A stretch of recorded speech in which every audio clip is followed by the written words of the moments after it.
Hey, it's Peter, and I'm a former investment banking analyst at Goldman Sachs. Today, I'm going to talk about my top 5 pros and top 5 cons of doing investment banking, and is it worth it? Top 5 pros. 1. Exponential learning. If you love finance and business, then investment banking is one of the best jobs you could get out of school because you basically get paid to learn foundational skills that you'll be able to use in any job for the rest of your life. Hard skills like financial modeling, telling stories with presentations, and project management. Then there's the soft skills like EQ, interpersonal communication, time management. You'll get to see how business works at a world-class level. I got to be on calls with investors like Carl Icahn, being in meetings with the CEO of Adobe. I was working with people from Berkeley, Harvard, Wharton, and even Stanford. 2. Door opener. You'll basically have all the doors in finance open to you. And it basically feeds into the best jobs in finance like venture capital, private equity, hedge funds, and also the top MBA programs like at Harvard, Wharton. 3. Impact. When you're working on a live deal, as part of the deal team, you're basically advising the CEO, the CFO of these huge Fortune 500 companies on a transaction that's probably one of the most important times in their whole company's history, whether they're going public, they're getting sold, or they're acquiring a company. 4. Fun. Contrary to popular belief, parts of investment banking were actually really fun. One of my favorite parts of banking was the social aspect. When you're fresh out of college and you're practically living at the office, you become really good friends with the other analysts, the associates, and I think all the pains wore off now, but I have such good memories of being there late at night, getting dinner, ordering Seamless together, sending these funny emails.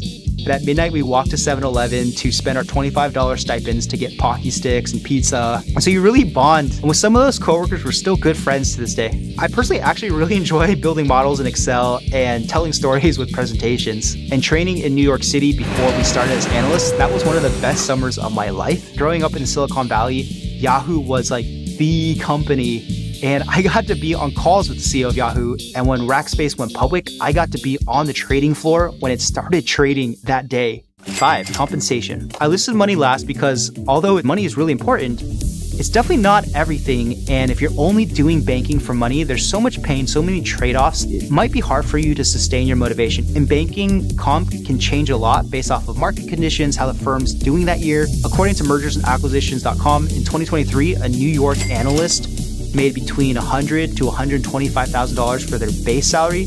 And if you added on the bonus, the total comp was between $150,000 to $200,000. Top 5 cons.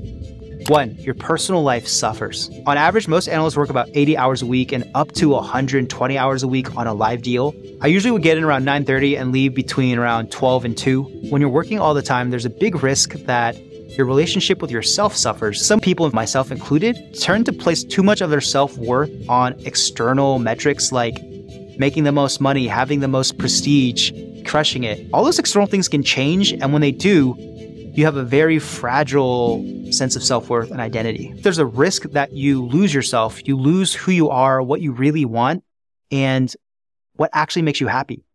2. Lack of control over your life.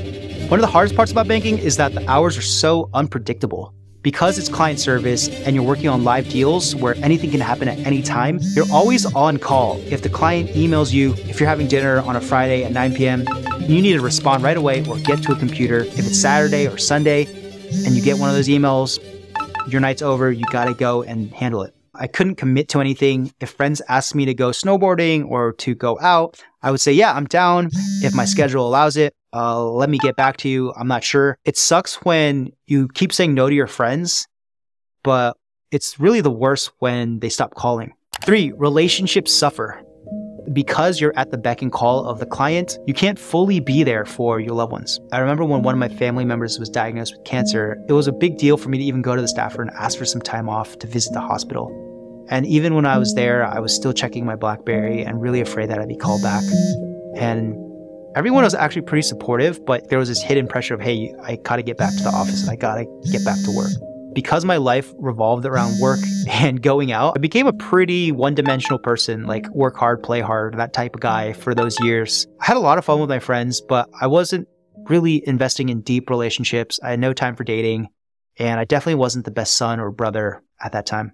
4. Lack of fulfillment. As an analyst, even though you're helping these huge companies grow their revenue, become more profitable, making the economy more efficient, sometimes it feels so abstract that you wonder if you're actually helping people and if there's more meaning or purpose that you could be spending your time with. When I watch Wolf of Wall Street and you see Matthew McConaughey start talking about high frequency trading and just going,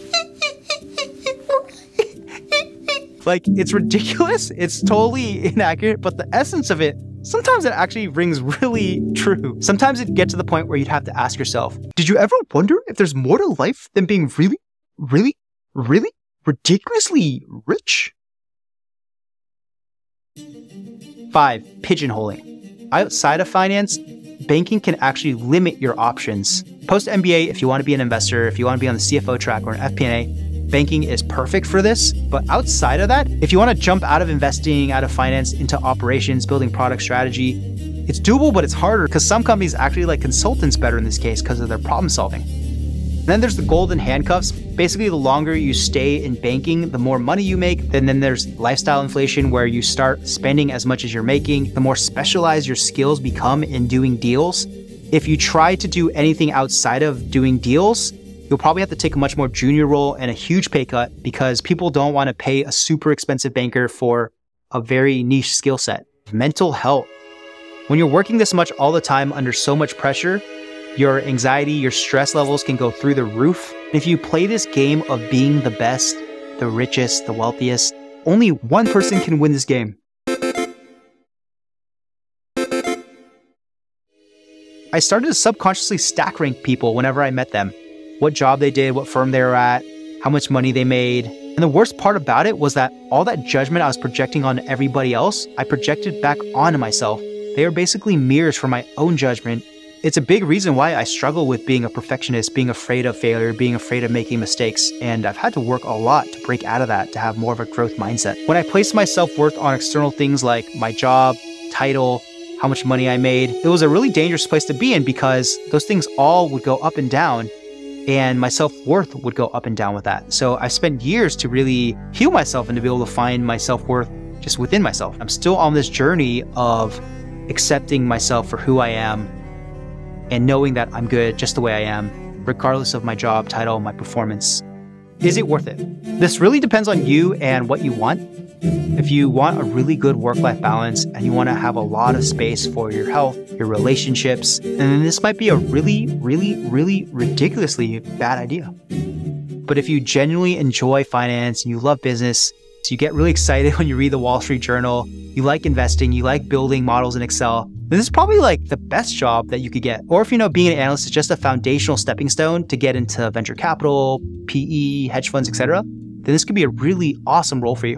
And if you want to test the waters, I suggest reaching out to older students or alumni that have done banking and do informational interviews with them. Really just understand what their life and their role is like and see how you feel after you talk to them. For me, I always say if I knew exactly what I wanted to do after college, I would have gone and just done it. But I didn't really know exactly what I wanted to do. I knew that I liked business. I knew I wanted to learn a lot. I knew I wanted to expand my options. And I talked to so many analysts I knew I was getting myself into, and I accepted those trade-offs. Even though sometimes I'll talk about how painful it was and the sacrifices I made, it was a foundational work experience for me. So I'm really grateful I got to have that banking experience and I got to work at a world-class firm like Goldman. I learned skills that I could use for the rest of my life, and it opened up so many doors. And it was what helped me to be able to get into venture capital. And if you're curious about what a day in the life as an investment banker at Goldman was like, check out my video here. And if you want to see my Goldman resume video, check it out here. I know I didn't cover everything, so what are some of the reasons that you want to do banking or not do banking? Let me know in the comments.